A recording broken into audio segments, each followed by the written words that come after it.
Olá, pessoal, tudo bem? Estamos aqui nos organizando para aguardar as convidadas do Fissurar é Preciso, Defensoria Pública do Ceará. Hoje nós vamos receber aqui 3 mulheres que eu admiro muito, muito, muito: a Melinha Rocha, Mônica Amorim e Gina Kerli. A gente tem prova aí chegando para essa defensoria pública tão potente. Oi, Célia. Ih, Mônica já chegou. Deixa eu mandar um convite para você, querida.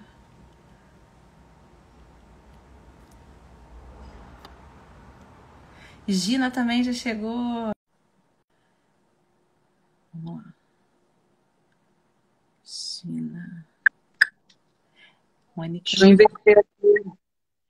Opa! Ei, tudo bom?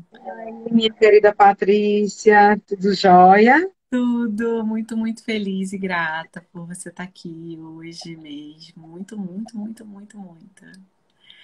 Vamos esperando aqui Gina entrar. Tá certo, vamos esperar aqui a Melinha e A Gina, acho Melinha que que teve fortes emoções hoje, né? foi. A Melinha chegou! E a Gina já estava também. A Gina já, eu já mandei 2 convites para a Gina. Gina, você tem que apertar o botãozinho aí quando eu mandar o convite. Aí, Olha aí! aí, nossa hora. E aí, mamãezona, E que é teve um bonitinho, esse perrengue hoje? menino, mas o menino deu um susto muito grande.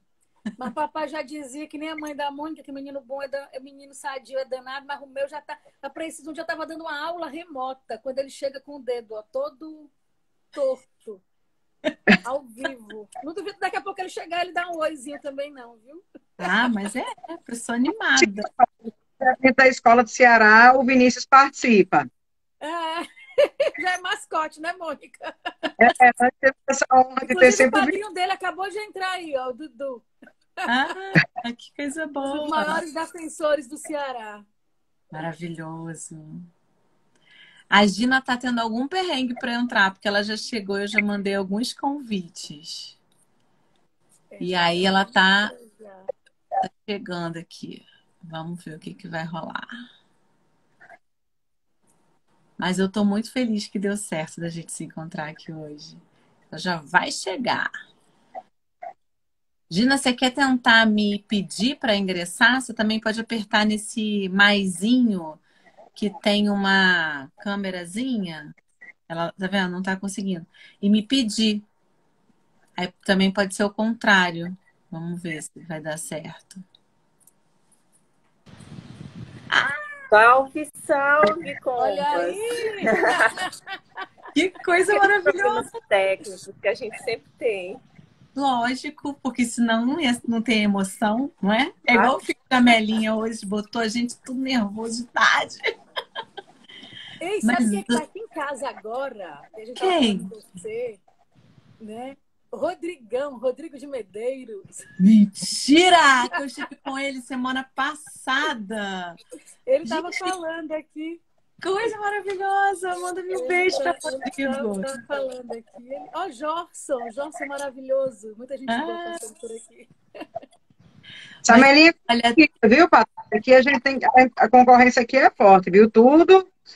Pessoal, e você conseguir esse encontro hoje, nós três, a gente. eu acho que veio assim, entendeu? Mexeram lá as estrelas e aí a gente veio fazer esse caldeirão aqui de muitas emoções.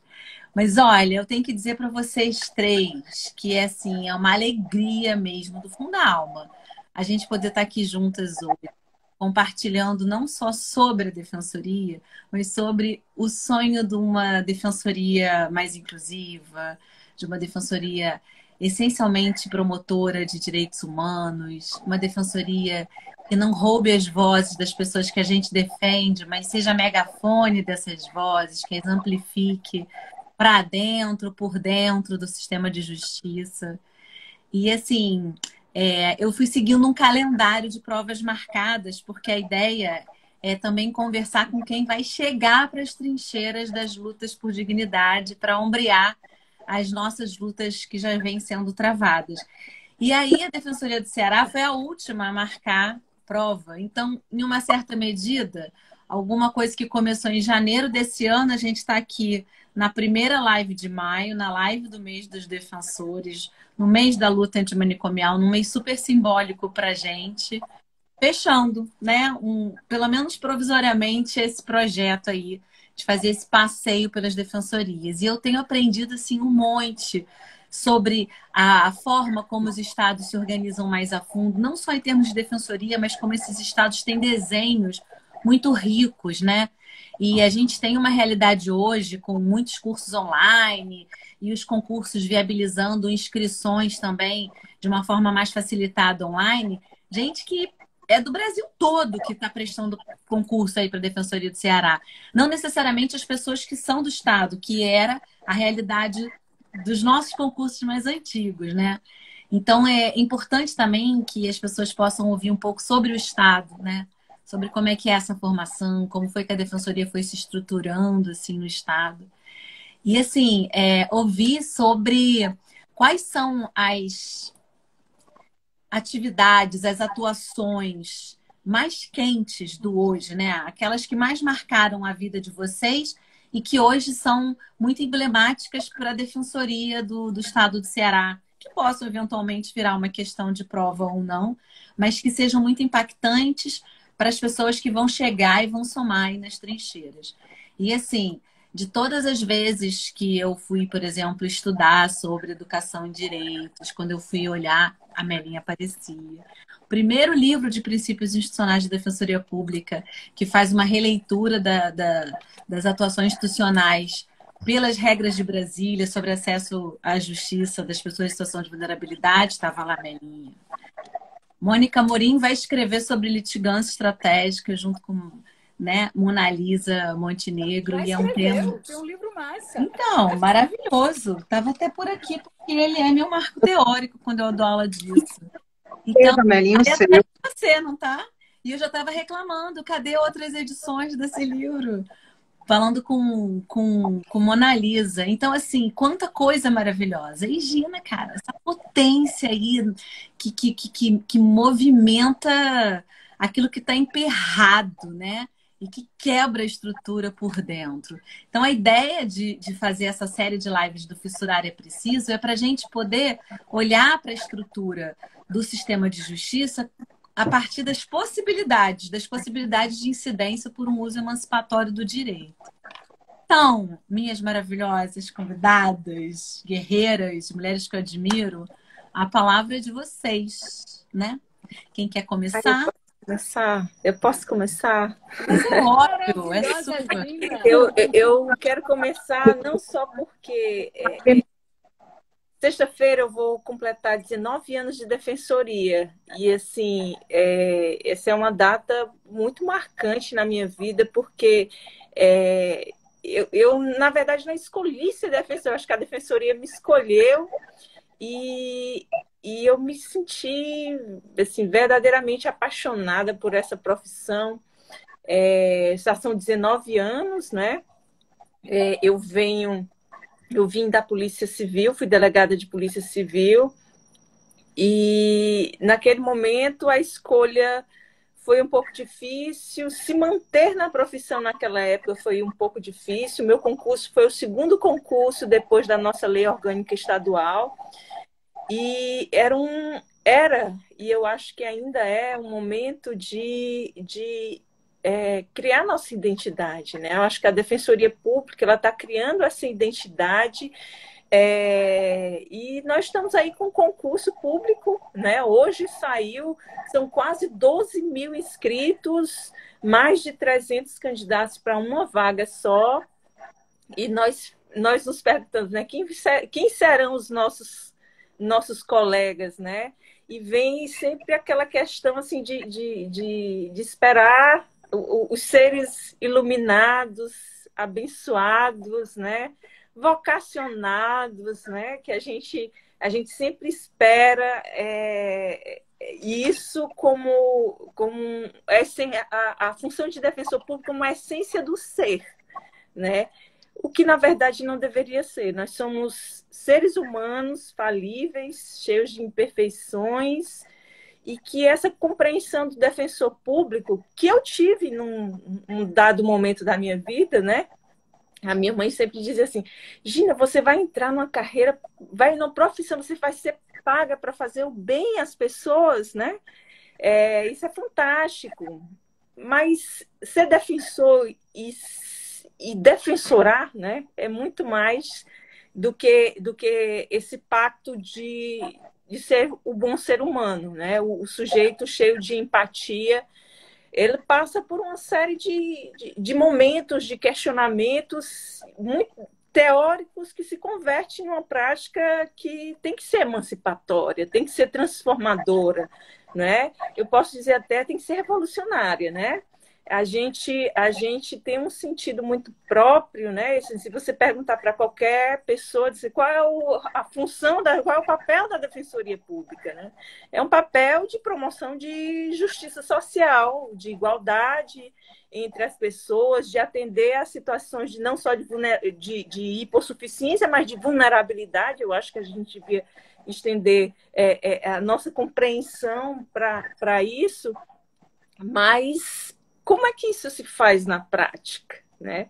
A prática é o elemento burilante de todo o contexto teórico que a gente tem do que a gente percebe como justiça social, né? Do que a gente compreende como justiça social. Isso vale muito de burilar, não só o seu agir dentro desse contexto, né? E as potencialidades do teu serviço, né? Então, assim, é uma reflexão que eu acho que todo defensor tem que ter, né? Uma reflexão que não é só esse pacto de boa vontade, mas a compreensão mesmo do ser e o do serviço em si, né? E assim, dentro desse contexto, eu vejo muito a questão do próprio ato de representar, né? Na verdade, qual é a compreensão que a gente tem nessa representação, né? O que é representar, né? Existe uma máxima, logo no início da minha carreira, na época que a gente ia panfletar nos sinais, né? Existia o grito de guerra: sem defensoria não há cidadania. E isso era levado numa máxima que hoje eu me questiono muito, da forma como a gente falou. Eu acho que era correto, naquele momento era assim correto, era devido, mas eu sempre me questiono realmente se eu tenho esse papel essencial e o que me atravessa nesse ato de representar, né? De falar sobre ou falar por alguém, né? E aí vem toda aquela coisa atravessada de valores, de posição dentro desse contexto social, das minhas experiências de vida, que atravessam nesse representar, nesse falar por alguém, né? Então, é algo que sempre me burila no sentido de que como eu posso fazer essa representação de uma forma em que eu não me coloque nessa posição de salvacionista, né? Eu sou a salvadora, né? E isso atravessa aquele contexto de top-down. Se me permite, né? Aí, seguindo as instruções da Paty, né, que era justamente deixar a conversa acontecer, eu acho que esse mote aí do Salvador, não há salvadores da pátria, não há nada disso, mas há um fato que eu acho que aí entra, que até quem se compreenda, ou que eventualmente em algum momento isso foi compreendido, que é a própria história do direito, né? Então eu acho que o nosso papel enquanto defensores e defensores é aquilo que a Luciana Zafalon, que foi ouvidora da Defensoria Pública de São Paulo, que tem um livro maravilhoso chamado Fenda da Justiça. E hoje ela é doutora pela GV, festejada, questionadora do sistema de justiça brasileiro, né, corajosa. E o que é que a Luciana sempre dizia? Olha, espera um pouquinho, esse nosso direito, em 1827, quando foi criado o primeiro curso de direito do Brasil, uma pessoa, simplesmente pela cor da pele, ela não estava no direito das pessoas, ela estava no direito das coisas.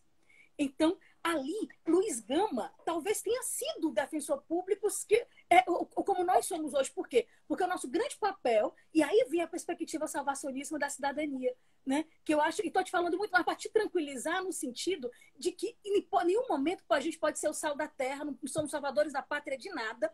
Nós fazemos parte de parte da fórmula de um Estado democrático de direito. Eu adoro cozinhar. Se falta um ingrediente, eu não consigo terminar aquela receita. Então, nós somos um ingrediente essencial da fórmula do Estado democrático brasileiro. Nós não somos melhores nem piores, mas se nós não existirmos, aquela fórmula ela não é completa. E em que sentido? Porque nos cabe justamente em um direito que é feito por quem tem poder e que ele chegue a quem não tem. Então, esse é o grande, talvez esse seja o nosso grande papel.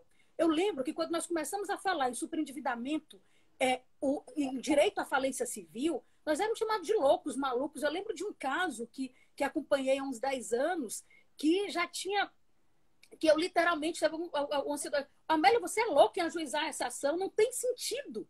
Eu digo, mas tem sentido essa mulher sair daqui e suicidar-se? Porque, na verdade, se o direito não der a ela uma chance de recomeçar, quem é que vai dar? Porque no Código do Consumidor não tinha, mas no enunciado da Carta de Porto Alegre, da Defensoria Pública, do que foi o resultado do primeiro Seminário Internacional de Defensoria Pública e Proteção do Consumidor, idealizado pela grande Adriana Fagundes Burger e pela professora Cláudia Lima Marques, teve lá um dos enunciados era: em caso de superendividamento, pelo diálogo das fontes do artigo 7º, vamos utilizar o artigo 480 do Código Civil. Né? Então, nesse sentido, eu fui chamada de louca, Patrícia, literalmente, de idealista, utópica. Eu te juro que um dos maiores alegrias institucionais, foi um verdadeiro orgasmo institucional, quando eu vi a tutela de urgência e depois quando eu vi a sentença, e depois aquela mulher dizendo: doutora, eu não me matei porque a defensoria não deixou. Então, é nesse sentido. E hoje, superendividamento é lei. Hoje, ele está aí. Superendividamento é uma lei, inclusive uma lei sem vacatio legis. Uma lei que foi aprovada em 1º de julho de 2021 e que está aí. Né? Então, o Brasil todo discutindo, porque foi a primeira grande modificação do Código de Defesa do Consumidor em 20 anos. Então, nessa perspectiva, nós ajudamos a salvar, sim. Por quê? Porque nós fomos produziu-se uma fissura, uma fenda democrática por intermédio do direito, né? Nós fomos a fissura através do direito. Então, a Mônica organizou um seminário maravilhoso quarta-feira passada, que eu recomendo a todos que estão aqui. Ficou gravado? No YouTube da Defensoria do Ceará. Né? Então, teve mesas maravilhosas, né? Geraldo Prado, Juliana Diniz, Leandro Bessa, grande colega nosso, Franklin Roja, que estava aqui há pouco, Mônica Barroso, maravilhosa, patrimônio da Defensoria Brasileira. Então, e lá foi trabalhado muito isso. Né? Por exemplo, a professora Gisele... esqueci o sobrenome. Com o Franklin Roja, que são colegas da Patrícia aí no Rio de Janeiro. E o Rodrigo Pacheco, né, deu um cascudo muito grande sobre que tipo de defensoria que a gente quer. E aí, nesse sentido, e só concluindo realmente aqui o raciocínio, eu acho que o nosso grande papel não é reproduzir o direito que já está aí. Ele é produzir, porque esse direito que já está aí é um direito que não enxerga que aquelas pessoas... Eu lembro bem da Gina, que ela faz um trabalho fantástico aqui no Acolhe, né, em adolescentes que foram... praticamente criminalizados porque estavam numa roda de capoeira numa sexta-feira perto do Cuca, eu não lembro como é que era. Então foi a Gina que foi com a coragem, chegou lá, ela não ajuizou a ação, não. Ela foi lá na delegacia, ela foi lá no processo, ela foi lá no jornal e dizendo, se fosse brancos perto do Yacht Club, eles não eram discriminados. Agora, só porque eles estão aqui com um som e com batuque, isso chama crime. Então, o nosso papel é salvar o direito, de certa forma, de ele se perder em si mesmo, dele deixar de ser para aqueles poucos que eram em 1827. Porque em 1827, ele era apenas para brancos homens. Nós, mulheres, não poderíamos estudar, pessoas negras eram coisas. Então, hoje, com a Carta Constitucional de 88, ela trouxe um elemento fantástico, que foi a Defensoria Pública para que isso não tivesse dependendo de Luiz Gama, que não tivesse dependendo de Rui Barbosa, que isso não tivesse dependendo de pessoas que estivessem ali, no auge da ditadura, querendo garantir o direito do envio. Eu estava tentando lembrar Wanda Sidou, aqui no Ceará, que foi uma grande advogada de presos políticos. Então, a Defensoria foi criada só em 88. Mas para quê? Para fazer isso que esses revolucionários do direito fizeram antes, sendo as fissuras no direito. Então, nesse sentido, minha amiga, eu sei que a sua humildade é muito grande, mas quando você está falando isso, você não está se dizendo salvadora da pátria. Você está dizendo que o direito, se ele não tiver uma fissura, se o direito não tiver uma instituição que permita ser uma fenda na justiça, ele vai continuar sendo para a elite, seja com a elite qual seja ela. Ele vai continuar não chegando nas vielas e favelas e direito vai continuar sendo um privilégio. Desculpa, Gina, fiz parênteses grande demais. Só corrigindo. Não, a gente está falando da mesma coisa. A gente está falando da mesma coisa e eu agradeço demais a sua intervenção. Essa perspectiva do salvacionista, né, aquela de que eu sei o que você quer, né? Eu sei o que é melhor para você. Né? Então, é nesse sentido, eu acho que você está correta, a gente tem que ter realmente essa perspectiva de emancipação. E eu achei uma vez muito interessante uma frase do nosso colega, eu não sei nem exatamente se essa frase pertence a ele, mas ele falou publicamente e isso me marcou demais. Né? Eu não sou o Estado, eu não estou representando o Estado para a sociedade, mas eu estou representando a sociedade para o Estado. Então, eu acho que é por aí. Eu, falando um pouquinho de litigância estratégica, né, eu não me considero assim, até porque eu procuro potencializar as formas dessa compreensão dentro das possibilidades em que eu transito. Eu hoje trabalho no núcleo que atende a vítimas de violência. E é tão interessante essa questão dos direitos humanos para as vítimas, né? É um discurso que é tão roubado e tão roubado e transformado numa linguagem conservadora. E, na verdade, o que ele é? Ele é algo atravessado.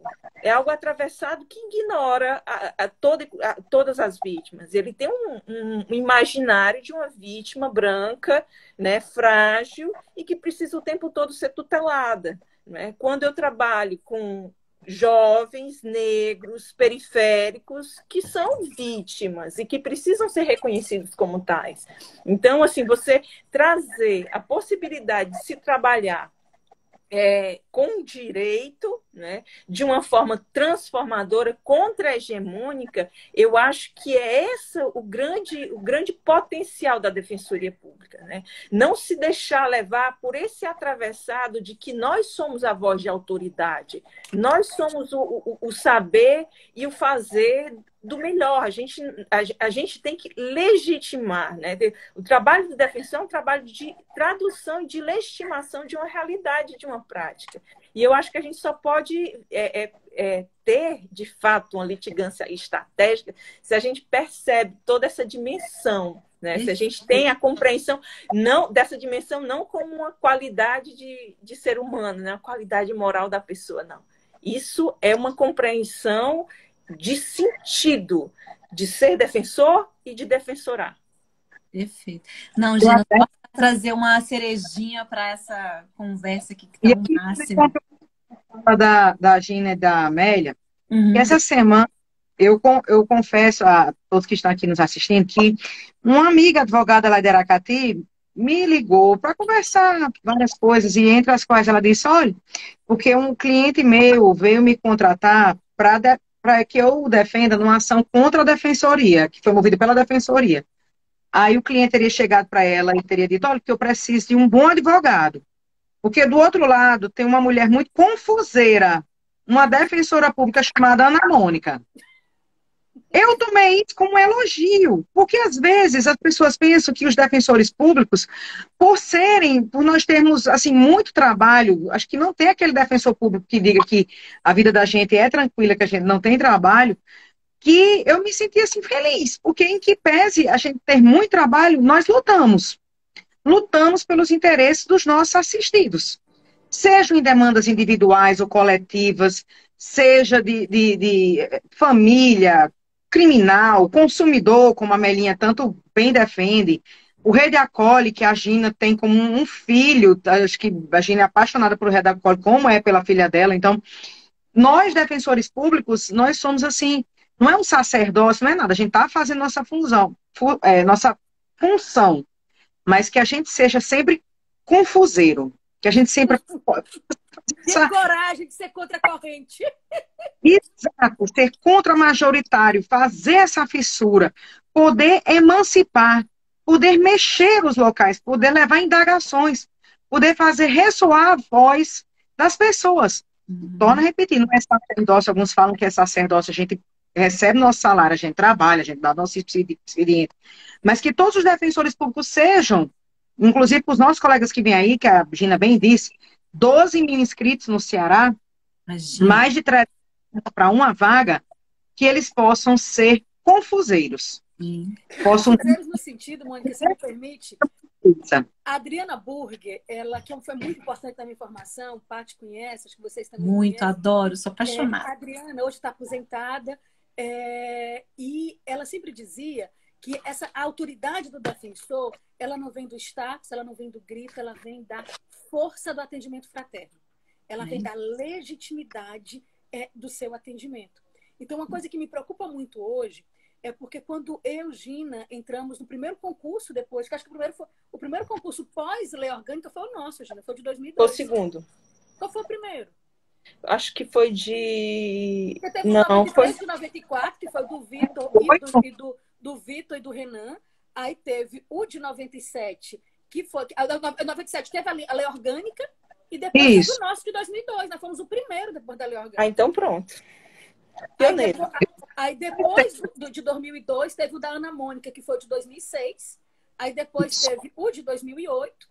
Depois teve o de 2014, o de 2018 e agora o de 2022. Então, quando nós entramos em 2002, o primeiro concurso, estamos ficando velho, amiga, experientes. É quando nós... O que era ali? Acho que quando a Ana Mônica entrou, o salário era 5.500 e pouco, acho que era 35%, 40% do que ganhava o membro do Ministério Público. Então, era 3 mil e pouco, Amelinha. A gente teve um pequeno reajuste quando entramos. Porque foi logo depois, porque vocês entraram logo depois do movimento de 2005. Porque em 2005 nós elegemos um defensor público geral com 75% dos votos e o governador de então indicou, né, o menos votado. Então, nós acampamos em frente da Assembleia, da Assembleia. A Gina estava lá pintando, eu lembro muito no dia. A votação da indicação foi numa sexta-feira, 11 de novembro de 2005, véspera de feriado prolongado, os 46 deputados estavam lá. Eu lembro bem da Girlane Landim, do PMDB, que estava com o pé quebrado, mas ela foi. Nós fomos manchete de jornal pelo menos umas 3 ou 4 vezes durante um mês. E o que é que a gente dizia? Olha, a gente tem que ter... A decisão do governador ela é legal, mas ela não é legítima. A partir do momento que nós está indo contra o que os colegas defensores querem. Então, e acho que do mesmo jeito, nós não ganhamos, nós perdemos, inclusive, existia uma dúvida, porque foi 23, 24, teve uma discussão se teve maioria direta ou maioria indireta, mas eu lembro que na época eu fiz um texto no final do Orkut dizendo que a emenda Dante de Oliveira ela não foi aprovada em 84, mas se não fosse o movimento das diretas já, nós não teríamos tido Constituição em 86.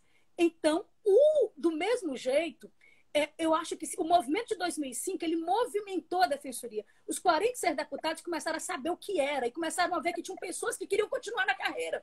Mas continuar na carreira, queriam uma nova compreensão do acesso à justiça, e o nosso candidato nessa época era o Renan Cajazeiras, que hoje está terminando o doutorado, um crítico sobre defensoria, né? Entendi, com todo respeito ao colega que concorreu com ele, mas nós precisávamos dessa nova visão, que é essa visão de entender o direito, que por mais difícil que seja, como no debate Geraldo Prado, Leandro, né, Juliana Diniz, ficou muito claro, que a transformação venha pelo direito, a Defensoria Pública é essa fissura para que possa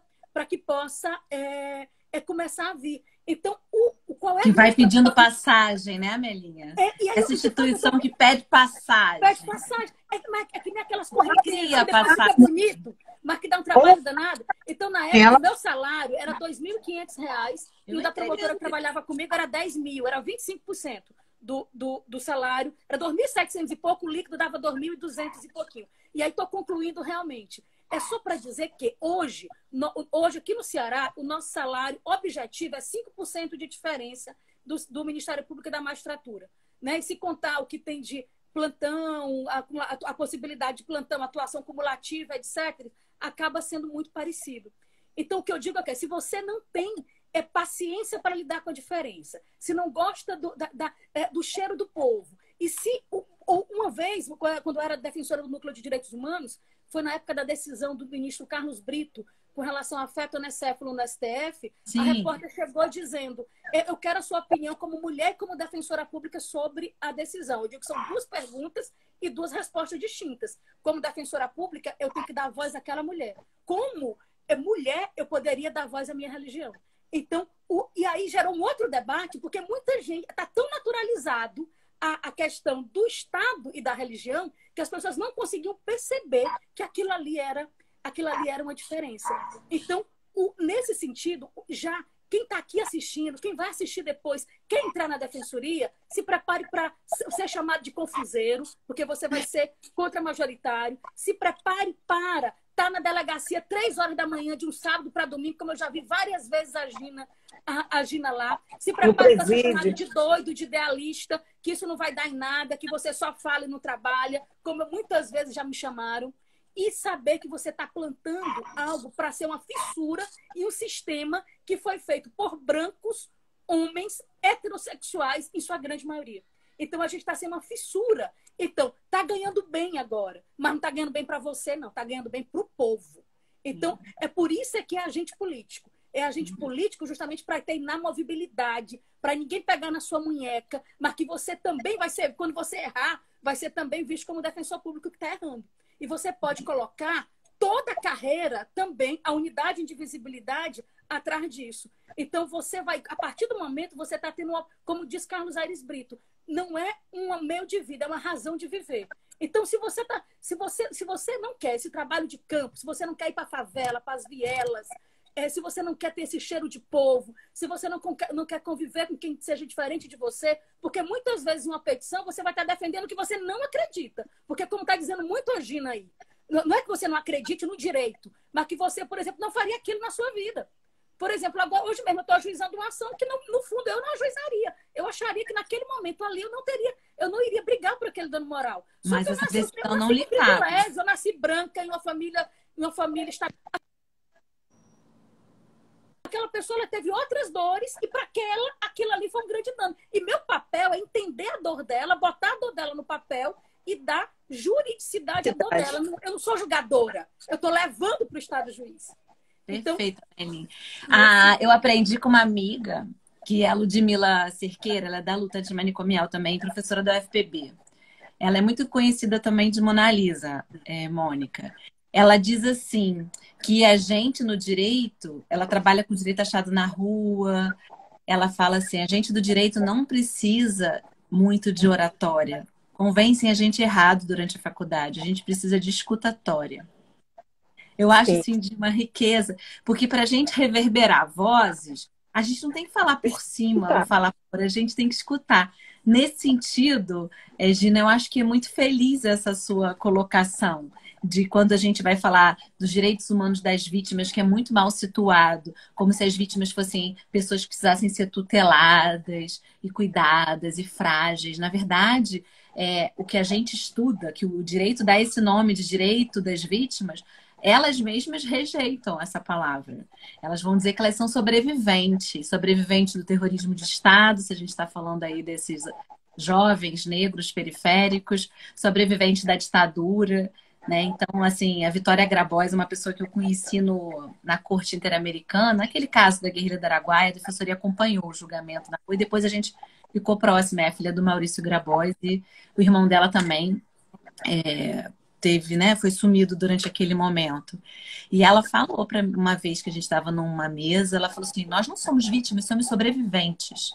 Então, por mais que a gente tenha que dizer, né, traduzir para o juridiquês que a gente está falando das vítimas de direitos humanos, as próprias vítimas reivindicam uma outra categoria para o seu espaço, né? E estão construindo isso. Pode ser que depois a gente consiga mudar, consiga mudar o próprio título, o próprio nome, porque é assim que as coisas vão vir. Não são Né? escravos. Há são 21 anos escravizados. atrás, quando eu entrei na defensoria, a gente recebia um monte de papel, de modelos impressos com aquele um carbono, assim, né, para passar limpo, de afirmação de pobreza.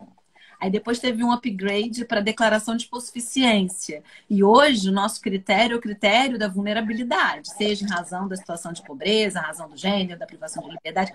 Então, acho que a instituição, ela é essa instituição também que vai se reformulando. E depois das 2 décadas, a gente vê um montão de mudanças acontecendo, né? E hoje a gente tem defensoria em todos os estados. E como que isso é importante? Mas mais importante do que a representatividade institucional é a gente poder fazer esse movimento para o interior, né? Para o interior dos estados, para esse movimento de estar lá na delegacia, de estar lá com a população em situação de rua, de estar com a mulher vítima de violência, de estar com. Porque é muito fácil a gente cair nas armadilhas do elitismo, né? Vocês não acham? Não sei, eu tô assim, com essa sensação. Sim. E uma das coisas Assim, que... pula todas, eu com 16, uma com 21 e 2 com 19. Eu sou a caçula.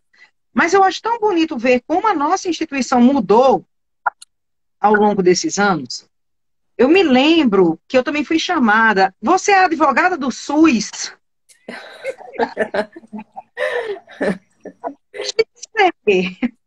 Não deixe de ser. Mas, assim, eu vejo o quanto outras instituições ficam querendo se esconder por trás, se blindar por trás de certos argumentos. Nós, defensores públicos, defensoria pública, a gente fica procurando mais. Onde a gente pode incrementar a nossa atuação? Onde a gente pode realmente abraçar mais os nossos assistidos? Teorias novas, núcleos novos. Onde se fecham espaços, a defensoria busca, a Patrícia até disse, a gente pede para abrir espaço, a gente abre espaço. A gente vai tentando cada vez mais galgar espaços. A gente teve um CPC agora, em que a defensoria foi pouco, Mônica, foi mencionada poucas vezes, mas fomos mencionados. Em ações coletivas, em curadoria especial. E a Patrícia comentou bem, a questão do critério financeiro. Nós estamos para longe de ser defensor exclusivamente de pobre, de necessitado. A vulnerabilidade, está longe disso. A vulnerabilidade tem várias facetas, várias caras. Eu tenho certeza que quando a pessoa procura Gina, a última coisa que a Gina procura saber, talvez, seja a renda. Ela vai entender o problema, tentar ajudar, para depois ver a renda. A Melinha, idem. Procura ver o problema, depois verifica a renda. Então, a Defensoria Pública, ela tenta hoje em dia, acho que eu posso falar, ressoar isso pelas minhas colegas também, a gente enxerga para além da pessoa que está ali na nossa frente. A gente enxerga o direito. A Melinha bem lembrou, Patrícia, que a gente defende, às vezes, o que é indefensável e aquilo que, às vezes, a gente não acredita. Eu fui defensora do júri até 2020. Como é que você defende bandido? Como é que você defende assassino? Como é que você defende criminoso? Aí eu digo, e se fosse em sua família? E se fosse você? Está todo mundo suscetível a cometer um crime. Então, a gente está ali para defender, para dar o nosso melhor, para fazer realmente que a justiça... eu não estou pedindo absolvição. Eu quero uma justiça social, como Gina disse. Eu quero que essa pessoa tenha a chance de ter uma progressão, essa pessoa tenha a chance de ser ouvida, tenha a chance de ter uma diminuição, um privilégio.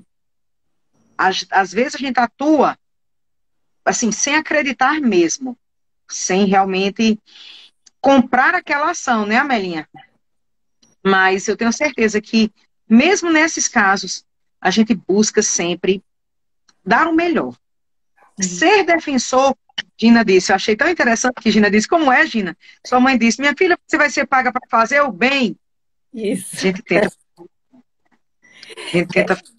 O que seria... Fala. Pode falar. Eu acho que é muito mais, e eu acho que qualquer candidato que se coloque seu nome a essa carreira, ele tem que ter essa compreensão.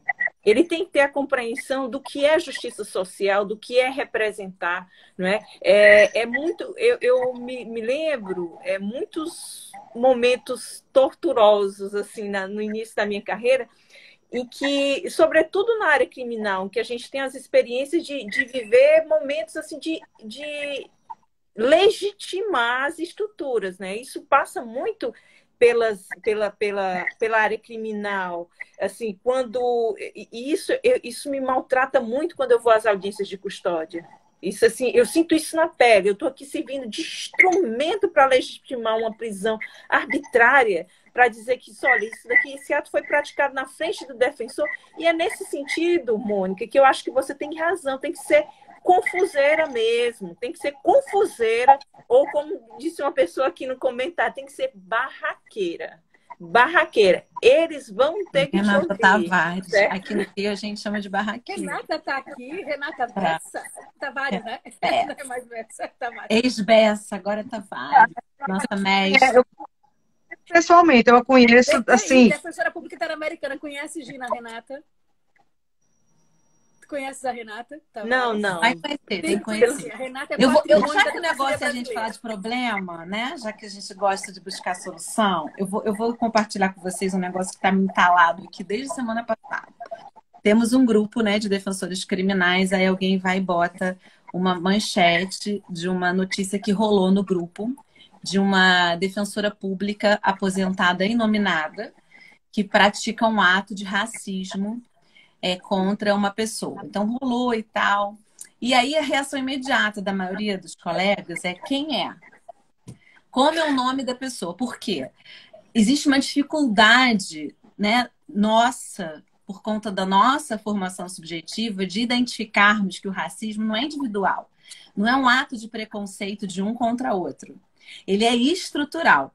Então, a reportagem fez diversas menções à defensoria, né, à defensora. E assim, a tentativa reativa é sempre buscar individualizar o comportamento, ao invés de refletir sobre a necessidade de nós olharmos para a branquitude da nossa instituição. Nós aqui todas somos mulheres brancas, representamos a imensa maioria da carreira, que a carreira é branca. Há defensoras e defensores negros, mas a imensa, a gente sabe que não é o perfil hegemônico das instituições do sistema de justiça. Então, o quanto que é importante a gente conseguir identificar que o racismo ele é a base do sistema capitalista, o direito, né, e o sistema de justiça é um dos braços desse mesmo sistema e ele, obviamente, vai fazer parte da reprodução social desse racismo que estrutura a sociedade brasileira e vai se institucionalizar nas instituições. É muito importante que a gente enxergue isso, não para simplesmente identificar na defensoria. A Defensoria Pública também, enquanto instituição do sistema de justiça, é reprodutora do racismo. Mas mais importante é a gente identificar se existe o racismo, existem os privilégios da branquitude. E nós podemos, sim, nos reconhecer enquanto mulheres brancas antirracistas por dentro da Defensoria, para buscar dar resposta a isso, né? E assim, era um dia de muitas audiências criminais, então assim, eu falei, eu não vou me meter em treta neste momento, talvez eu penso nisso todo dia. Eco, para. Eu falo, neste momento. Mas aqui, né, no Instagram, né, amor, o negócio é a gente criar problema e jogar pra frente. Mas assim, né? Porque tem certas coisas que não dá pra gente falar em determinado. Mas eu queria fazer uma análise disso, porque eu sinto que isso é um sintoma. Isso não é uma questão da Defensoria do Rio. Porque aí quando tem aquela decisão que tem várias questões estereotipadas e tal, ou seja, do patriarcalismo ou do racismo, nossa, todo mundo quer saber quem é o nome do juiz, qual é o nome do... Quando, na verdade, a gente acaba colocando um pano e um véu que não nos permite enxergar a raiz da questão, né? Não sei, o que vocês acham? Eu queria até, antes que as colegas comentassem, fazer um adendo, Patrícia. Aqui no Ceará, o nosso concurso está respeitando as leis de cotas. Cotas para negros, pretos ou pardos, quilombolas e indígenas. Tem sido uma preocupação constante da nossa atual defensora-geral de que as cotas sejam respeitadas em todos os âmbitos da Defensoria Pública do Estado do Ceará. Seleções de defensores públicos, estagiários, estagiários de pós.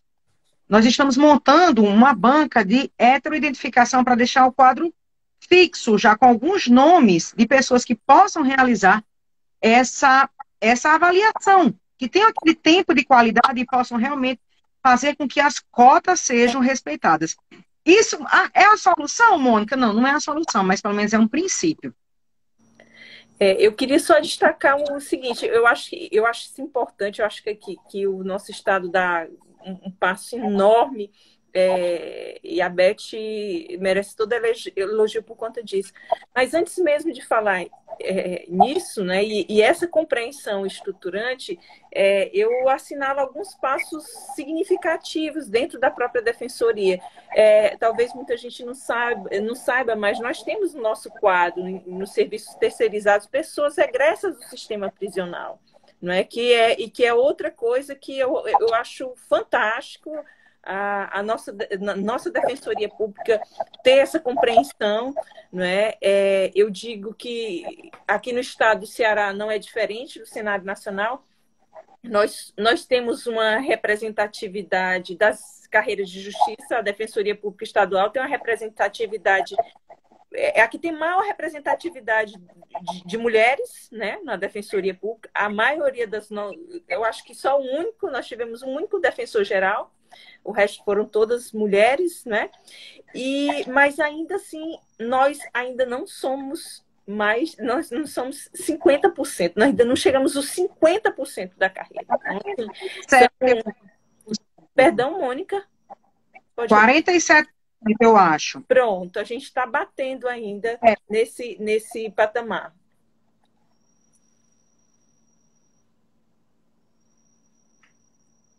E faz 14 anos, Patrícia, que nós somos administradas por mulheres, viu? No Rio, a gente nunca teve uma defensora pública geral. Nossa. 14 anos. E mais de 53% da categoria é feminina. Nós somos 47% e nós tivemos... Agora estamos entrando no 15º ano. Caramba, eu não sabia que o Rio de Janeiro não tinha. Nunca teve. Nunca. Assim, é um caminho importante, né? Assim, estar em posições. E aí entra aquela outra questão que eu acho que a cota também traz esse debate, né? E por dois lados, a questão da representatividade da raça, a representatividade do gênero, por pessoas que não sirvam à reprodução do status quo, né? Que não sejam negros, indígenas ou quilombolas, que vistam máscaras brancas, para parafrasear o livro do Foucault, né? Peles negras, máscaras brancas, e que também não sejam mulheres, né? Que vistam as vestes de reprodutoras do patriarcalismo. Então, assim, aqui no Rio a gente ainda não teve. Tivemos defensores homens que muito avançaram em pautas importantíssimas, né? A Coordenadoria da Mulher, quando eu estava na gestão dele, ele criou uma coordenadoria da promoção dos direitos da mulher com um nível de gestão. Então, assim como o Rodrigo criou a Coordenadoria de Promoção da Igualdade Étnico-Racial, muito importante para essa banca de heteroidentificação, e para o último concurso, que foi um concurso sem cláusula de barreira, foi um concurso mais debatido, né? E a importância do depois, né? A gente está fazendo um dever de casa aqui, que teve um concurso bem bonito, que não é isento de críticas, mas que atingiu, né? Galgamos alguns degrauzinhos, que é a preocupação com o pós, o concurso, né? Então, a própria coordenadoria da cooperação da promoção da igualdade étnico-racial, ela tem um desenho muito interessante. Ela é um órgão de gestão.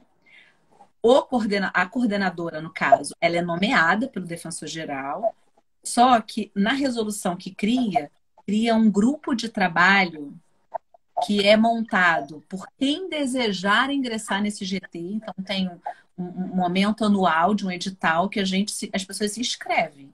Não tem limite, não tem escolha. Quem quiser participar desse GT. E é um grupo de trabalho que é o responsável por prestar toda a assessoria das grandes diretrizes político-institucionais adotadas pela coordenadoria. Então, a coordenadoria nunca fica perdida ou fazendo o que quiser. Ela é obrigada a ter reuniões mensais com esse GT, que vai ser aquele que vai fomentar os maiores problemas formados por servidores, defensores. É muito interessante esse desenho, porque é um desenho muito... Foi Lívia Cáceres quem bolou, né? Maravilhosa, A Lívia cabeça de uma Cáceres. gênia, né? Então, só sai coisa genial. E eu, assim, foi acolhido. Porque aí é uma forma também de manter uma democracia também intra-institucional. Porque tem certos temas que tendem a ser abafados.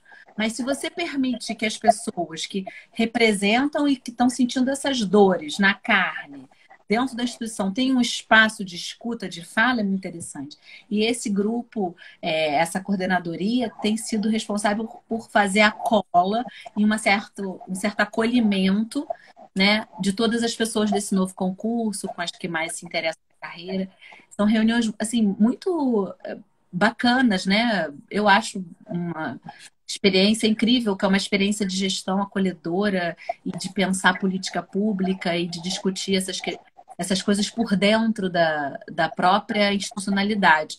Que o nosso esforço é provocar fissuras para criar que a gente deixe de ser maluca, de ser quizumbeira, a problematizante, né? Porque eu na cadeia também. Como é que é o nome, Mônica, que eu já me enrolei aqui? Confuseira. E arrumava uma confuseira. Confuseira, né? Ou barraqueira, ou sei lá o quê, porque a gente faz a exceção, né? A gente foge à regra, a gente é a doida que inventa moda. E quando essas práticas subversivas, revolucionárias, né, Gina? Elas precisam deixar o terreno da excepcionalidade. Não pode ser uma exceção defensor ir na cadeia e na delegacia antes da lavratura do flagrante. Todo mundo tem o direito humano de ter um defensor ou escolhido ou pago pelo Estado, desde o primeiro momento que é acusado de ser autor de um delito. Está em tudo que é jurisprudência do sistema interamericano. A Defensoria do Brasil, a única que se organizou institucionalmente para fazer disso uma prática sistemática e institucionalizada, é a Defensoria Gaúcha, que ganhou, inclusive, o Novares 2 anos atrás, atuação na lavratura dos flagrantes. Aqui, assim, eu não sei como é que é. Modelo para o curso de formação daqui do Ceará, viu? Esse do GT aí eu gostei. Acho bem interessante. Legal, não é? Mas aí você conversa com a Lívia, que está voltando de licença maternidade de Mamu, Grande. e com a Dani, que foi a pessoa que tocou isso na ausência dela. Mas, assim, é um desenho institucional potente, que garante o espaço ali de fomento, né? Mas, assim, Momento a de gente tem discussão de legitimidade, né? Exato, entendeu? E aí a gente discute oficina de branquitude, porque, veja, a gente tem que falar do lugar que nos cabe. Porque o racismo não é questão de negro, E foi inventado pelos brancos. é tão estrutural, Paty, que às vezes quando a gente fala, a pessoa pode estar achando que está sendo chamada de racista. Sabe, assim, é algo que é um tema que é tão estrutural, que todas as vezes que você começa a ver, eu não estou falando do seu comportamento, estou falando que esse comportamento está reproduzindo um comportamento que vem dessa estrutura. E a gente não se dá conta da nossa branquitude, né? Então, essa perspectiva que você falou há pouco, né, dos sobreviventes, né? É como a Mary, que foi nossa ouvidora, ela falava mulher negra, ela dizia muito, não são escravos, são pessoas que foram escravizadas, né? Então, é algo completamente diferente. Então, essa perspectiva é como um companheiro do movimento Pop Rua estava acompanhando a live agora, e eu lembro quando ele falou dos viventes na rua, né? Ou então da população em situação de rua. Então, eu lembro quando eu estava no NAC, no Núcleo de Direitos Humanos e Ações Coletivas, uma vez estava no Janguruçu, acompanhando um projeto de catadores, em determinado momento eu falei, não, porque o lixo, ele disse, não, Amélia. Não é lixo. Lixo não serve para nada. Material reciclável. Material reciclável, né? Então, são situações que a gente acha, porque do alto porque a gente não tem ideia do quanto a nossa pele branca abriu portas e do quanto do quanto ela é uma mochilinha que nos ajuda a passar em vários lugares. E o Tobias Barreto, ele diz muito, né, que direito não é algo que se sabe, é algo que se sente. E quando a gente levar essa discussão para dentro de uma carreira branca, né, o colega do Rio, o Diogo, com o Kleber Alves, fizeram uma pesquisa muito interessante agora, né, acho que você tomou conhecimento, onde um dos questionamentos da pesquisa era o seu pai é formado, né? Tipo assim, teve em faculdade, né? Qual é a formação escolar da sua ancestralidade? Então, acho que foi uma das primeiras pesquisas para ver de onde nós viemos. Porque hoje, quem consegue passar em concurso no país, quem consegue passar em concurso público no país, teve a oportunidade de estudo. Por mais que todo mundo aqui tenha não tenha passado em concurso, abrindo mão do lazer, abrindo mão de muitas coisas, nós tivemos muitos privilégios que minha esposa, por exemplo, só conseguiu estudar pelo ProUni. Senão ela não teria conseguido terminar o meu sogro era caminhoneiro. Então, naquele momento ali, é que teve condições, né, de ter essa fissura.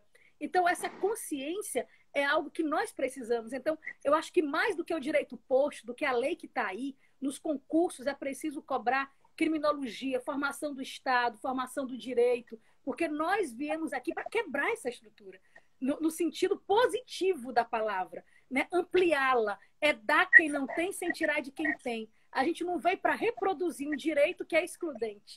Não. E aí vem a responsabilidade de quem está entrando, a responsabilidade nossa, a responsabilidade de quem vai entrar na Defensoria Pública, esse compromisso. Você escolheu uma carreira que tem esse compromisso de promover justiça social. Então, siga com essa responsabilidade, com esse compromisso de transformar. Mas é um compromisso dificílimo. Né? A CP dos treinistas da Magazine Luiza é algo que, na minha compreensão, vai completamente contra o artigo 3º da nossa lei. Total. Não, e veja que é um compromisso que a gente assumiu e que a gente tem que assumir todos os dias, mas o nosso instrumental é um instrumental super tradicional e arcaico. A função do direito não é promover a emancipação de ninguém, de nada.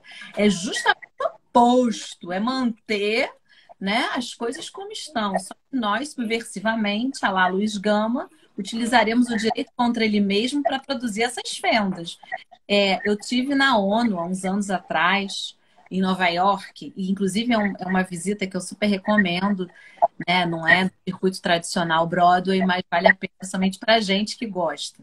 E lá na sala do Conselho de Segurança, que é o suprassumo, né, do órgão, né, que vai decidir, pouquíssimos são os estados que têm, né, possibilidade de decidir uma intervenção ou não, tem lá de parede inteira uma obra de arte e eu posso depois mandar para vocês. Isso eu tenho numa das minhas aulas lá de abertura de Direitos Humanos. Tem uma obra de arte lindíssima, de parede inteira, assim, tá?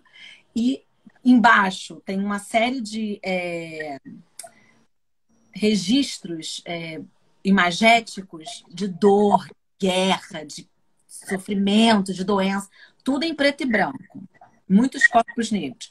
Aí, conforme vai subindo, assim, na imagem, vocês podem até jogar online, que dá para o povo descobrir, né? Conselho de Segurança da ONU e tal, vai vir essa imagem. Aí vai subindo, aí tem uns homens brancos nessa posição que Gina criticou, né? De salvacionistas, assim, né? Tipo, subindo, dando a mão para subir. E no centro da imagem tem um casamento heterossexual de um homem e de uma mulher, proprietários, porque o cara tá de terno, um terno assim cinza, bem chique, e embaixo um bebê, né, daquele casamento heterossexual, então aquela formação da família tradicional, com um bebê parido, aquela coisa toda, excluindo os outros tipos de família, por óbvio, e com anjos dizendo amém e em cima muitas manifestações religiosas, de modo que aquele símbolo ali, né, que o nome, acho que da obra é o Renascimento da Humanidade, porque as Nações Unidas significaram essa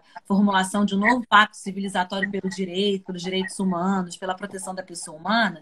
Ali a gente já vê que mesmo os direitos humanos, que são uma ferramenta importante nessa luta contra a hegemônica, a base dele totalmente estereotipada em cima de um sujeito universal, que é homem, que é branco, que é hétero, que é de religião cristã, que não tem nenhuma pessoa que esteja ali simbolizada com deficiência, não tem um cadeirante. Então, assim, a gente já tem um direito que é forjado na sua essência, nesse, né, pós-45, que tem todas essas características de colocar na zona do não ser um grupo de pessoas. Então, nosso papel é fazer, eu acho que uma releitura, talvez afrocentrada, anticapitalista muitas vezes, e antirracista, antipatriarcalista, anticapacitista desse direito. Porque a primeira missão do direito vai ser manter essa situação tal qual é. Então, quando a gente assume de verdade, né, não só na posse, não só para bater ponto, não só para servir de legitimador ou de legitimador de um determinado ato judicial, quando a gente assume esse papel contra-hegemônico, né, como diz a Glaucia Mendes Franco, ser instrumento e expressão da democracia direta contra-hegemônica. Não é de qualquer democracia, não. É a democracia direta contra-hegemônica. A gente tem que escutar esse megafone dessas vozes, aí sim a gente está nesse caminho. E tem que se reformular o tempo todo. Né? Eu acho que é importante a gente dizer isso. Eu entrei muito nova na defensoria, eu tinha 24 anos. E assim, eu já fui uma pessoa que lá atrás, no interior, tinha, na época que nem tinha Lei Maria da Penha, aquela cautelar de afastamento, né, de separação de corpos, preparatória de uma posterior ação de separação. E conseguia tudo, despachava com a juíza, saía, liminar, não sei o que lá, e quando o oficial de justiça ia cumprir, a mulher já tinha doado. Eu já fui a defensora que falei, não acredito, me deu tanto trabalho para não sustentar essa ruptura, até que a Arlanza me deu um puxão de orelha e falou, o ciclo da violência, você vai fazer quantas vezes esta mulher precisar esta ação. Aí eu caí em mim. Mas aí aquilo também, Amelinha, de você dizer lixo uma única vez, depois você entender que é material reciclável. É você, uma única vez, dizer que a pessoa tem doença mental. Depois você já entender que ela é uma pessoa com sofrimento psíquico ou deficiente psicossocial. Porque a gente também precisa se permitir passar por um processo de culturação, né? de educação em direitos. É uma coisa recíproca.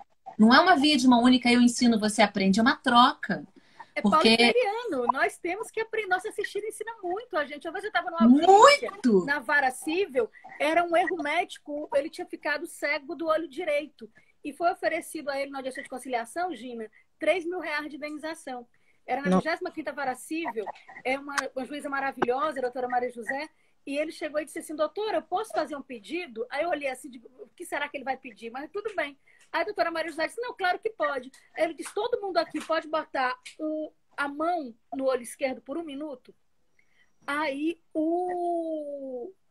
passou 1 minuto, aí ele olhou para a juíza e disse assim, a senhora aceitava R$3.000? Eu me arrependo até hoje de não ter pedido para consignar esse teste dele no termo de audiência para eu usar em memoriais. Era para ter feito isso. Porque, gente, ele foi fabuloso. Ele foi de uma sabedoria, ele disse, coloque aí.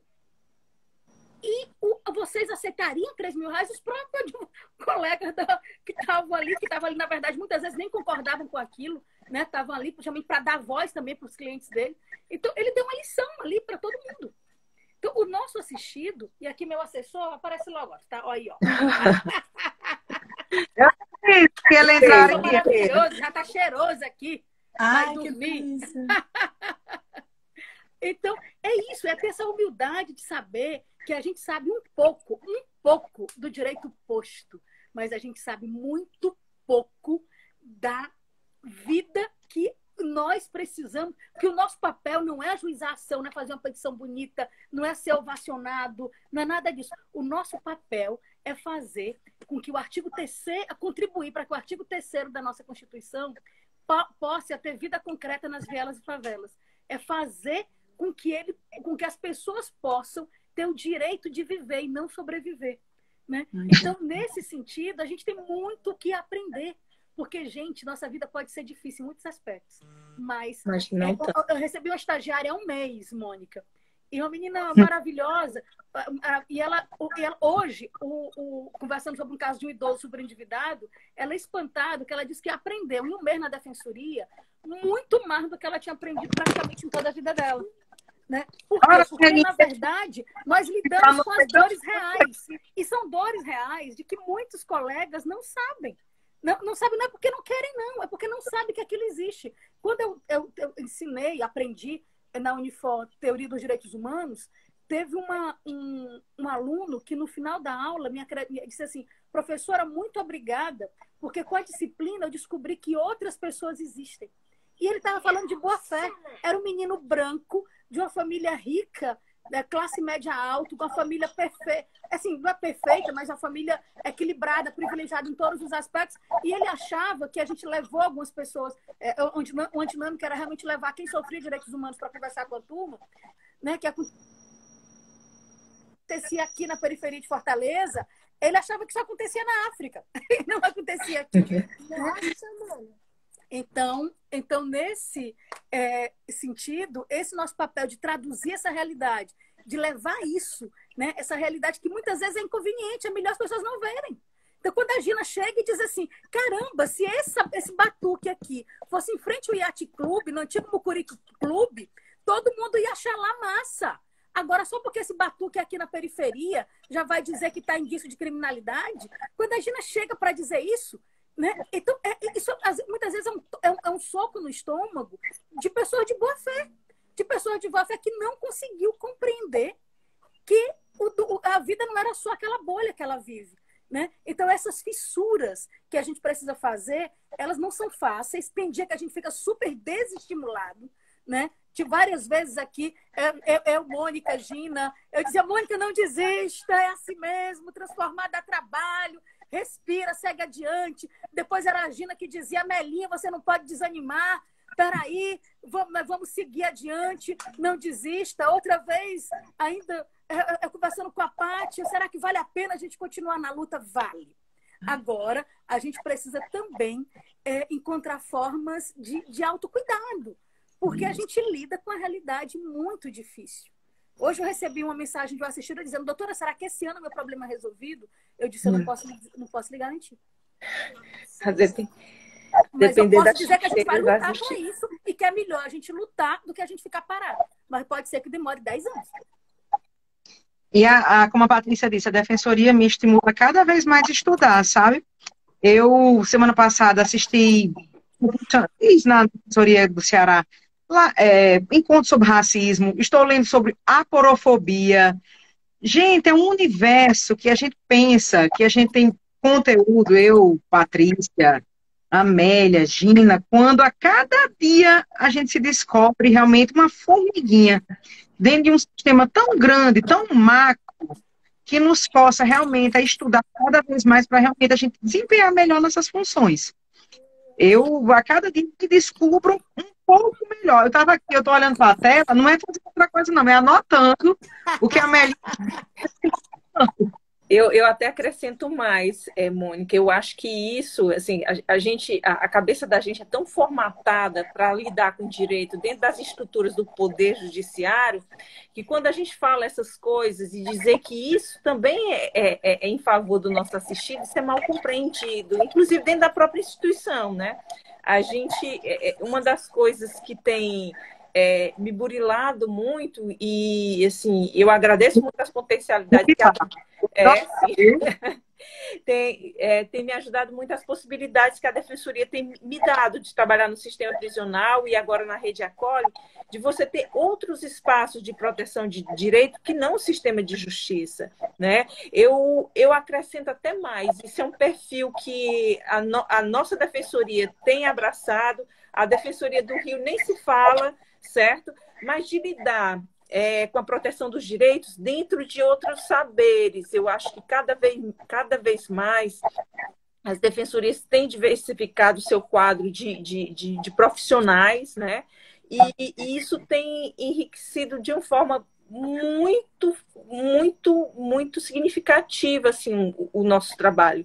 E eu digo mais, eles entram, inclusive, não no papel de auxiliar do defensor ou do sistema de justiça, mas mesmo de realizador desse direito que a gente tem como missão, né? Que a Defensoria tem como missão.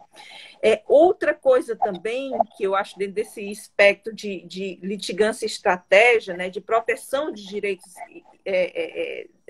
nessa dimensão maior, né, o Rio, por excelência, né, mas nós temos avançado muito também a nível de pesquisa, né? E a Mônica aqui que está hoje na escola, a gente tem um espaço muito grande de atuação que nos permite até acesso a informações que em outros segmentos não se tem, né? De ter uma escuta qualificada e que me permite coletar dados, formatar trazer esses dados a nível de informação, de conhecimento, e a gente vai mais a nível de transformação da realidade. Então, eu acho, eu tenho pensado muito em proteção de direitos, fomento de direitos humanos dentro desse espectro maior, que dentro da Defensoria eu tenho tido possibilidade de mexer e de me movimentar. Maravilha, Gina. Desde que vieram as regras de Brasília, na época acho que a Melinha era até da ADEP, quando a IDF fez aquele curso em 2011 ou 2010 sobre regras de Brasília, junto com a Universidade do Chile, o Centro de Direitos Humanos da Universidade do Chile. Alguns defensores e algumas defensoras foram, fui Renata, foi a Alessandra Kines, a gente fez o curso. Aí, desde aquela época para cá, é importante, eu acho, a gente pensar a partir do que está lá na Declaração das Regras de Brasília, que antecedem as 100 regras, e que vai falar que acesso à justiça é não só acesso aos tribunais, nem aos meios de solução, mas é principalmente acesso ao exercício efetivo de direitos.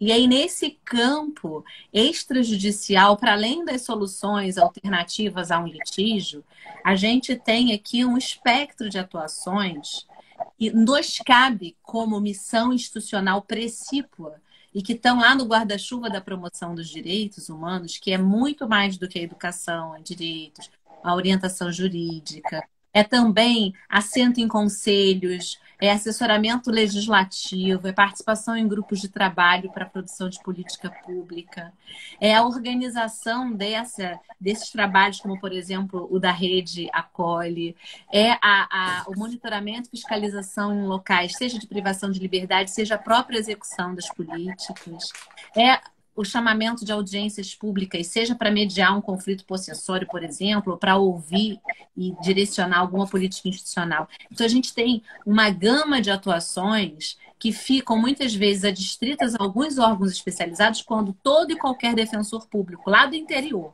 diga aí o nome de uma cidade bem do interior que tem a vara de família, vai ter também conselho tutelar.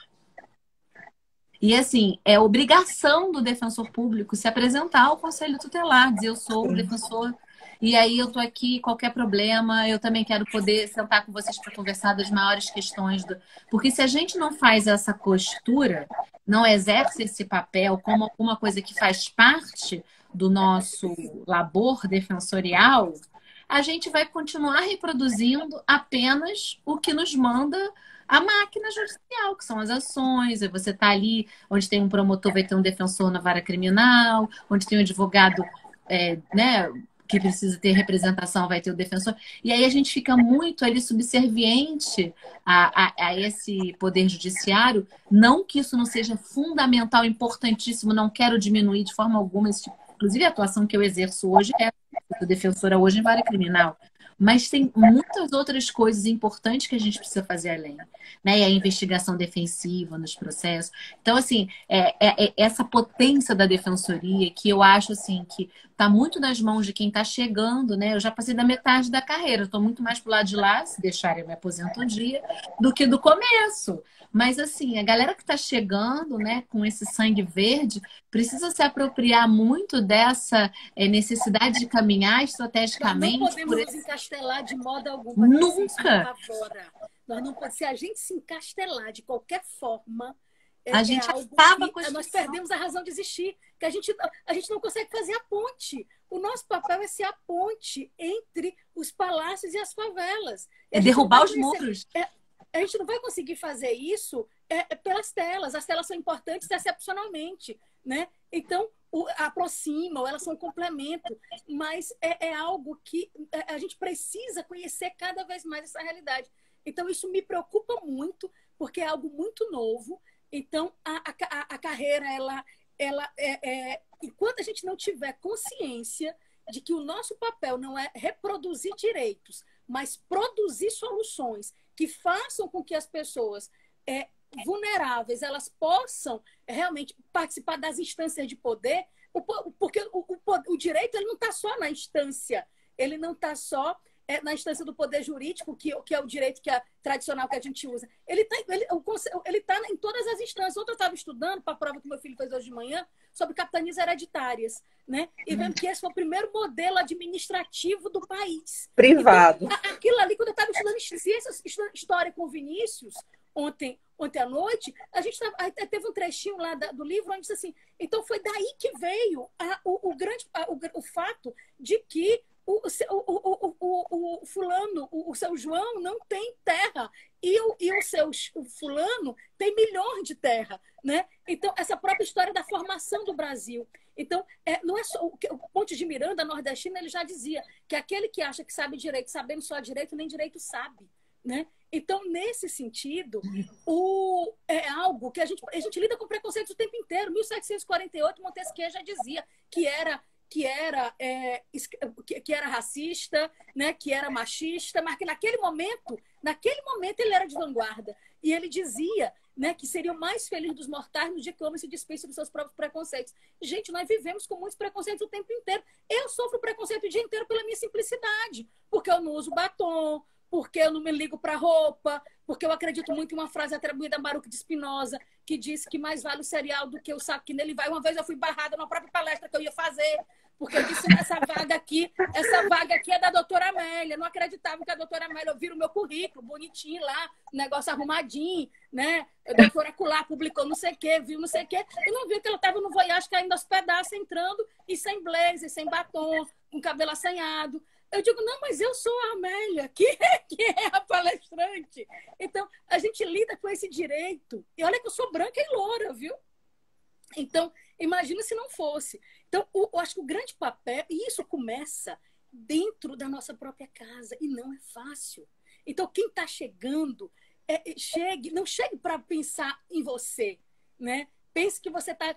Que, por exemplo, o que aconteceu em Brasília, né, com a colega aposentada, não é para saber o nome dela, é para saber que aquilo ali reproduz uma violência estrutural que nós fazemos parte. Então, que muitas vezes ela reproduziu aquela violência estrutural porque não teve na instituição cotas, porque não teve curso sobre racismo, porque não teve vivências, né, porque não teve essa convivência muitas vezes. Então, de certa forma, quando a gente começa a levar a sério o estudo sobre racismo estrutural, a gente está protegendo ela também, né? Então, abrindo as fissuras, né? Meu pai dizia muito, se a gente vê uma família muito perfeita, um comercial muito de margarina, né? Então pode ver, papai era advogado de direito de família, pode ver que tem muita história mal contada, que tem muita história mal resolvida naquele quarto, porque a vida de verdade ela é bagunçada.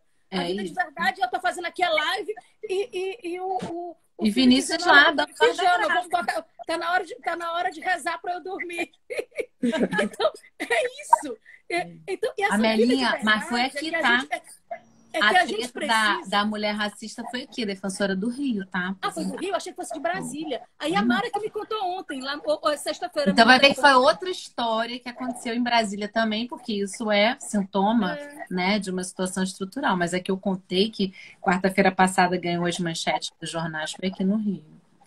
Mas você tá coberta de razão. Eu, assim, tô aqui agoniada que eu preciso salvar essa live, né? Eu tenho medo que o Instagram derrube. Não, a gente começa a folgar e vai embora. E aí, a gente precisa fazer algum fechamento aqui, né? Então, assim, eu queria fazer uma roda, assim, que a palavra rodasse, e que vocês pudessem dizer assim, como se a gente pudesse colocar numa caixinha de presente. Aqui no Rio a gente tem uma cerimônia histórica que é o PIN, cerimônia do PIN. E você ganha dos seus padrinhos. E aí eu tive a madrinha Glaucio Mendes Franco e o padrinho Zé Augusto Garcia, que foi meu professor da faculdade, Eita, como que defensor. padrinho de força, viu? A madrinha eu não conheço, não, mas o padrinho é muito Nossa, massa. maravilhoso, né? Obrigado, vou propor aqui viu? Na UERJ. Eu fui aluna do Zé Augusto na UERJ, tá, gente? Ele foi paraninfo da minha turma com a camisa do Flamengo por debaixo do terno. E depois ele abre assim, aí o auditório vem abaixo, né? Porque ele é super flamenguista. Então, assim, aí a gente tem essa coisa do PIN. Então, como se a gente pudesse dar um PIN com uma palavra, né? O que a gente daria para os nossos futuros colegas aí das trincheiras cearenses que vão passar na defensoria, que estão, assim, várias manifestações aqui no Instagram de que essa live foi muito importante para trazer ânimo, para lembrar por que eles e elas e Elu estão fazendo prova, né? Porque tem uma hora que realmente o estudo para concurso é tão massificante que a pessoa fica na sofrência e imersa naquilo ali e desfoca o porquê que ela está fazendo o concurso, né? Então, que essas pessoas que se sentiram assim reenergizadas com esse compartilhar de experiências, que eu agradeço porque eu também estou saindo refeita, que palavrinha vocês colocariam no PIN nessa cerimônia simbólica aí de apadrinhar? Porque quando essa galera passar, vocês já sabem que são vocês que estão na berlinda, que o objetivo é esse de dizer para os meus alunos, alunas e alunos que, olha, essa galera aqui que é a galera que vocês têm que procurar quando o negócio ficar apertado, entendeu? Quando o juiz começar a apertar vocês. Então, o que vocês fariam?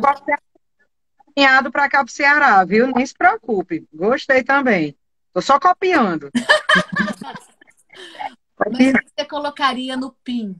Né? O PIN que a gente recebe é o símbolo da defensoria, né? Que é aquele negocinho bonitinho que a gente às vezes bota assim no terno, né? O que vocês colocariam? Que palavras vocês escreveriam? Pode ser uma frase só. Só uma frase. Pode ser o que você quiser. Aqui pode tudo. Eu colocaria que o nosso direito, ele diferente do que a gente aprende, né? Nosso direito tem rosto, ele tem dor, né? Ele tem vontades e a gente precisa levar em consideração isso.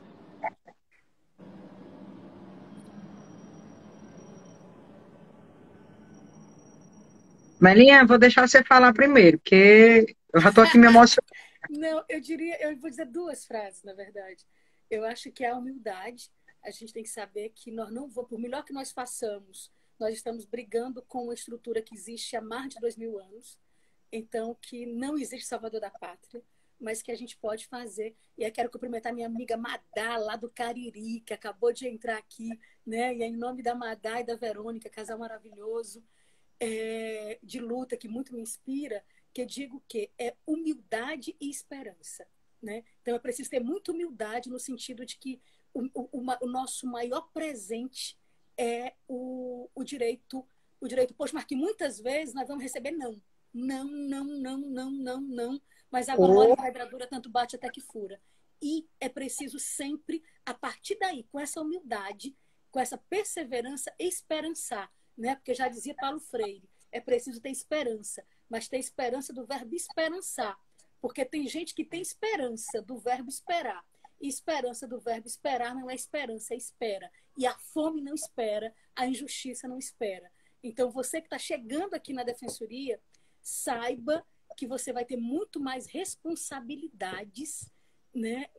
Vai ter muitos bônus, mas vai ter muitos ônus também. E que toda essa garra, toda essa renúncia que você fez para passar no concurso, você também continue quando entra. Porque uma coisa que me preocupa muito com essa profissão concurseiro, as pessoas, é uma ilusão de que quando você passa no concurso, você se aposenta, entre aspas. Né? Você chegou em um ápice, né, de algo, então está começando outra coisa. Acabei falando demais, mas é porque era algo que eu queria refletir. Inclusive, eu reflito disso no meu livro, né, no meu livro sobre defensoria, que eu preciso, de fato, fazer a segunda edição, é de 2013. Na época, para poder publicar em uma grande editora, precisava ter um quê de concurso público, mas eu não queria. Eu estava indo contra a corrente, inclusive contra a corrente dos concursos públicos. Eu digo, como é que eu vou fazer isso? Eu digo, com a verdade, com a humildade. Aí o quarto capítulo eu começo dizendo, muita gente que chegou a esse livro veio por conta do concurso público. Mas a primeira coisa que eu quero lhe perguntar é, você está querendo lidar com o pobre mesmo? Você está querendo realmente ir contra a corrente? Você está querendo realmente? Se você quiser, a maneira mais elegante que eu encontrei foi peguei questões e fui comentar questões no quarto capítulo de uma maneira crítica, né? Até dando dicas de como recorrer, etc. Mas é sempre importante que toda a gana, toda essa determinação que você fez para passar no concurso, você redobre, porque você vai estar ganhando bem, para fazer o bem, como disse a mãe da minha querida amiga Gina Kerley, grande mulher, né, pela qual homenageio todas as mães pelo dia de ontem. Ah, que lindo. Patrícia, aqui, a todos que estão nos assistindo aqui, seja agente de transformação. Enxergue para além de cada assistido. Enxergue para além do direito. Dê o melhor de si. E, se for necessário, faça a confusão. Faça. Faça ser ouvida.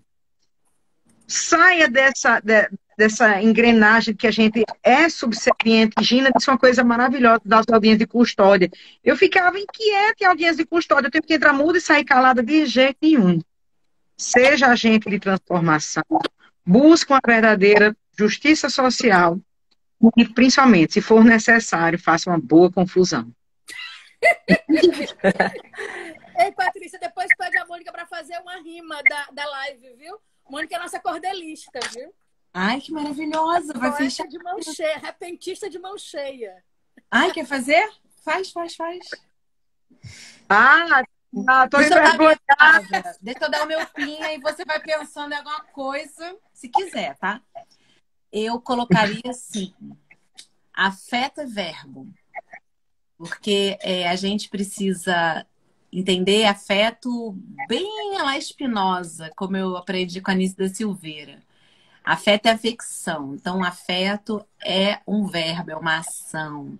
É o se afetar e o afetar o outro. É esse movimento circular, né, de que eu sou porque todos nós somos. Então, eu colocaria afeto é verbo. Afete-se, se permita afetar, para que a gente possa ser essa pessoa que falou lixo uma vez, aprendeu o que é material reciclável.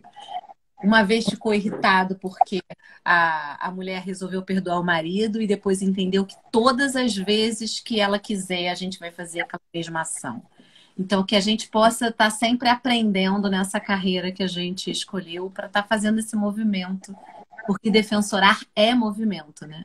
Defensorar é um verbo transitivo, indireto. Você conjuga com alguém e para alguém, né? E nunca sozinho. Então, eu acho que a gente... Nossa, eu tô super feliz, porque foi mais especial do que eu já imaginava e eu já estava cheia de expectativas para esse encontro. Agradeço demais, vocês são muito maravilhosos. Abraço, Rodrigão, aí. De novo, a Melinha, muito obrigada, Mônica, Melinha, Gina. E vou te devolver a palavra, Mônica. Vai que você faz aí uma rima pra gente. Pois é, Melinha coloca em saia justa. Eu não, tu. Quem se colocou foi tu, é tua fama e teus atos. É porque aqui no Ceará eu faço muita rima, tudo. Eu fiz aqui uma rapidinha, assim. Seja agente de transformação. Vista o manto verdão. Com devoção, busque união. Necessário, faça confusão. Defensorar vitória sempre na mão. Obrigada. Maravilhosa, amei muito. Gente, muito obrigada mesmo. Vou deixar salvo aqui, depois mando para vocês. Ei, o Rodrigão tá vindo aqui dar um oi. O Vinícius vai chamar. Bom. Ei, Rodrigão. Vou falar com o Rodrigão. Vem cá. Eu não deixo uma palhinha pra gente. Gente, vai ser maravilhosa. Aqui, ele vem com ou sem violão? Olha, ai, mas que coisa! Eu tô com raiva e inveja porque eu te abracei semana passada. Olha aí o Rodrigo. Obrigada, meninas. Foi incrível. Muito bom mesmo. Tchau, minhas Beijo. amigas. Tchau, um beijo. Tchau.